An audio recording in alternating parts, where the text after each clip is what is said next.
Hello दोस्तों, मैं Manish Kumar JMS 94 channel में आप सभी का स्वागत है।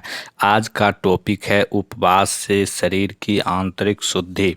Detox your body. शरीर शुद्ध करने का क्या तरीका हो सकता है, किन किन तरीकों को अपनाया जा सकता है जिससे शरीर की आंतरिक शुद्धि हो सके, इसी पे आज चर्चा कर रहे हैं। तो किसी निश्चित संकल्प को मन में रखकर जब हम थोड़े समय तक अन्न इत्यादि का खाना छोड़ देते हैं तो उसे उपवास कहा जाता है। उपवास के लक्ष्य अनेक हो सकते हैं। उदाहरणार्थ, रोगों के निवारण के लिए, मानसिक शांति के लिए, इच्छानुसार वस्तु पाने के लिए, किसी व्रत अनुष्ठान या कल्याण के लिए इत्यादि। इन सभी लक्ष्यों में सबसे महत्वपूर्ण लक्ष्य शरीर का रोग निवारण ही है, क्योंकि हमारे पास यदि तमाम भौतिक सुख संपदाएं हों और हमारे शरीर में पीड़ा उठती रहे तो हमारा मस्तिष्क उद्विग्न हो उठेगा और मन एकदम अशांत हो जाएगा।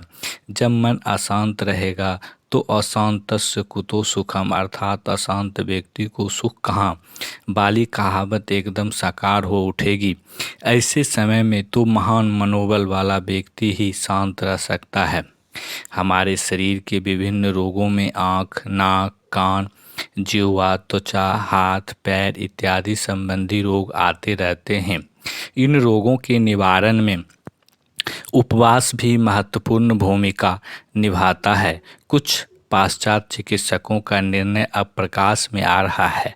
उनमें इस बात का बड़े जोरों से समर्थन है कि हजारों रुपयों की गोलियां खाने से जितना स्वास्थ्य लाभ होता है उतना लाभ थोड़े उपवास कर लेने से ही प्राप्त हो जाया करता है। उपवास के समय शरीर का शोधन होने लगता है। हमारे शरीर में जो विपरीत कीटाणु उत्पन्न हो जाते हैं वे कीटाणु हमारे भोजन में से ही भोजन लेना प्रारंभ कर देते हैं, और उन कीटाणुओं में से अधिकतर कीटाणु ऐसे होते हैं जो बिना भोजन के देर तक जीवित नहीं रह सकते। अतः यदि उपवास कर लिया जाए तो विपरीत कीटाणु समाप्त होना प्रारंभ हो जाते हैं। इसके अतिरिक्त हमारे आमाशय की कार्यक्षमता भी बढ़ने लगती है। इंजन लगातार काम करते रहते हैं तो उसकी कार्यक्षमता क्षीण होने लगती है, कम होने लगती है। घोड़ा लगातार दौड़ता रहे, मजदूर लगातार काम करते रहे तो थोड़े ही दिनों में हम अनुभव करते हैं कि हमारा कार्य उतना नहीं हो पा रहा है जितने की उसको आशा थी। अतः पुनः कार्य को सुचारू रूप से चलाने के लिए थोड़ा विश्राम लेना आवश्यक है। आमाशय के बारे में भी यही हालात होती है। एक दिन भी उपवास किया जाए तो उसकी कार्यक्षमता में वृद्धि हो सकती है और हम पेट के रोगों को अनायास ही मुक्ति पा सकते हैं। अपनी रुचि के अनुसार कभी भी उचित रूप से उपवास किया जा सकता है। उचित का अर्थ उम्र, शरीर का वजन तथा आहार को देखकर ही उपवास करना चाहिए। जो व्यक्ति सदैव संतुलित आहार ही लेता है उसे उपवास करने की उतनी आवश्यकता नहीं होती जितनी कि गरिष्ठ भोजन करने वाले को आवश्यकता है।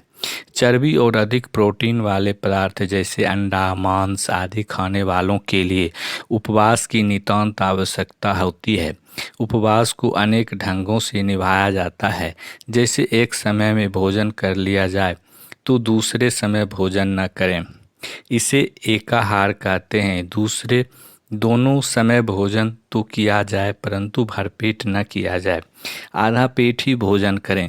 तीसरे में केवल फल, दूध या छाछ पीकर अथवा फलों का रस पीकर ही रहें। चौथे, अपने भोजन में किसी प्रकार की कमी कर लें, जैसे दाल में नमक या हल्दी न डालें, तरकारी में मसाला न डालकर केवल नमक ही डालें। पांचवें प्रकार में दिन भर केवल जल पीकर ही समय काट लें। इस प्रकार कई भाग किए जा सकते हैं। इनमें से जिसको जैसा पसंद आए उस प्रकार के उपवास का पालन अवश्य कर लेना चाहिए। यदि उसे नियम पूर्वक कर लें तो रोगों से बचाना भी संभव हो सकेगा। हमें मन से यह बात अवश्य निकाल देनी चाहिए कि उपवास करने से शरीर कमज़ोर हो जाएगा। यह उपवास तो कमरे में झाड़ू लगाकर सफाई करने के समान है। इस प्रकार उपवास से पेट की सफाई होती है और शरीर स्वस्थ रहता है और हमारा तन मन धन सभी स्वस्थ रहता है और हमारा मन लगते रहता है। जो भी कार्य करते हैं वो मन की शांति से होता है, तो हमें संतुष्टि प्रदान करती है, जिससे हमारी लाइफ भी लंबी होती जाती है और हमें रोगों से छुटकारा मिलता है। धन्यवाद दोस्तों। वीडियो पसंद आया होगा तो वीडियो को लाइक कर दें, शेयर कर दें और चैनल को अभी तक सब्सक्राइब नहीं किए हैं तो चैनल को सब्सक्राइब कर लें, जिससे आने वाले वीडियो का नोटिफिकेशन आपके पास सबसे पहले पहुंचे। धन्यवाद दोस्तों। जय हिंद, जय भारत।